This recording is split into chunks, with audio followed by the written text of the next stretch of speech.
Hello everybody and welcome to today's video lecture on aquaculture. Today's video lecture will be relatively short, so let's get right into it. Our learning objective for today will be to describe the benefits and drawbacks of aquaculture. Our essential knowledge will be to know the specific cons and pros of economic and ecologic aspects of aquaculture. We'll start with the aquaculture benefits. In aquaculture, what we're doing is basically treating these fish like livestock. We're raising them in underwater enclosures or cages, and so we're in charge of their care holistically. With that, because they're in underwater cages or enclosures, we don't need that much water. With the reduction of that, because they're in cages, they don't need as much space to live, and because they don't need as much space and there's not that much water, we don't really need that much fuel in order to keep them within their range of tolerance in terms of temperature and filtration requirements. In addition, this is going to reduce the risk of fishery collapse. And remember that fishery collapse is when we've unsustainably harvested fish from their environment, resulting in a 90% decline of that population of fish. And remember that when that population declines, because things are connected in the form of a food web, other populations are going to either increase or decrease, eventually leading into a trophic cascade. And then, because this is all in the water, this doesn't really take up any land space. And so that's kind of convenient. And if we compare that to beef, pork, and chicken, they take up a lot of space. Remember that even in CAFOs, they are going to take up a significant amount of space because we need to account for like where are they going to stand, where are they going to sleep, and what are we going to do with all their waste. So those are some really good benefits about aquaculture. Economically, this also means that we get more fish for cheaper. So if you want aquaculture fish, because we can raise them in larger quantities and we have larger populations of them, they cost a little bit cheaper. Let's now get into those drawbacks of aquaculture.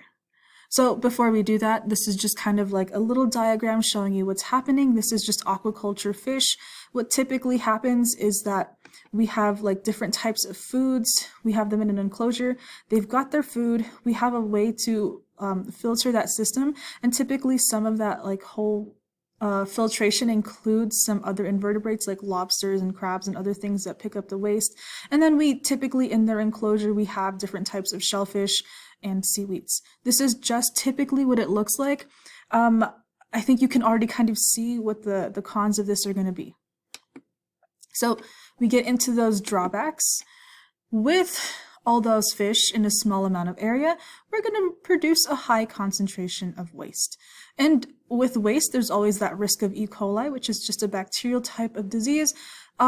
This is what makes your tummy upset. This is what contributes to food poisoning and eutrophication risks. And we've talked about how eutrophication is when there's a lot of algal blooms because there's an increase of nutrients in the water systems. High density of fish is also going to result in an increased transmission of diseases. And we've been talking about how, with COVID, we know that if there's a large group of people, then there's a more likely chance that the disease is going to be passed around. Because these fish are living in like enclosures, they're always next to each other, and so they can pass those diseases to each other.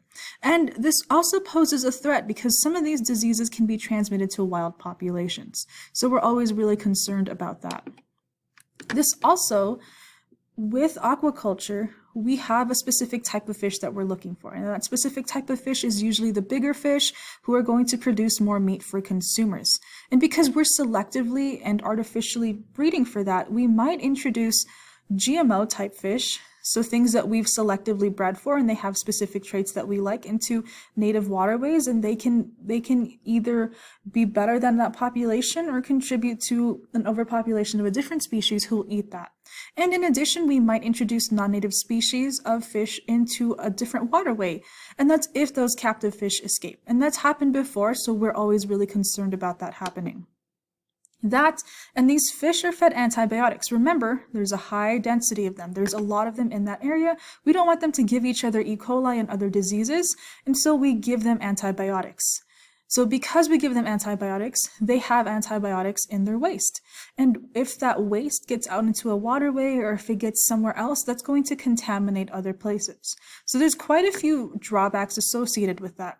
In addition, as a consumer, if you're thinking about this economically, you might get lower quality fish, and that just might not be something that you're looking for. So here's just a diagram showing the environmental risks of marine aquaculture.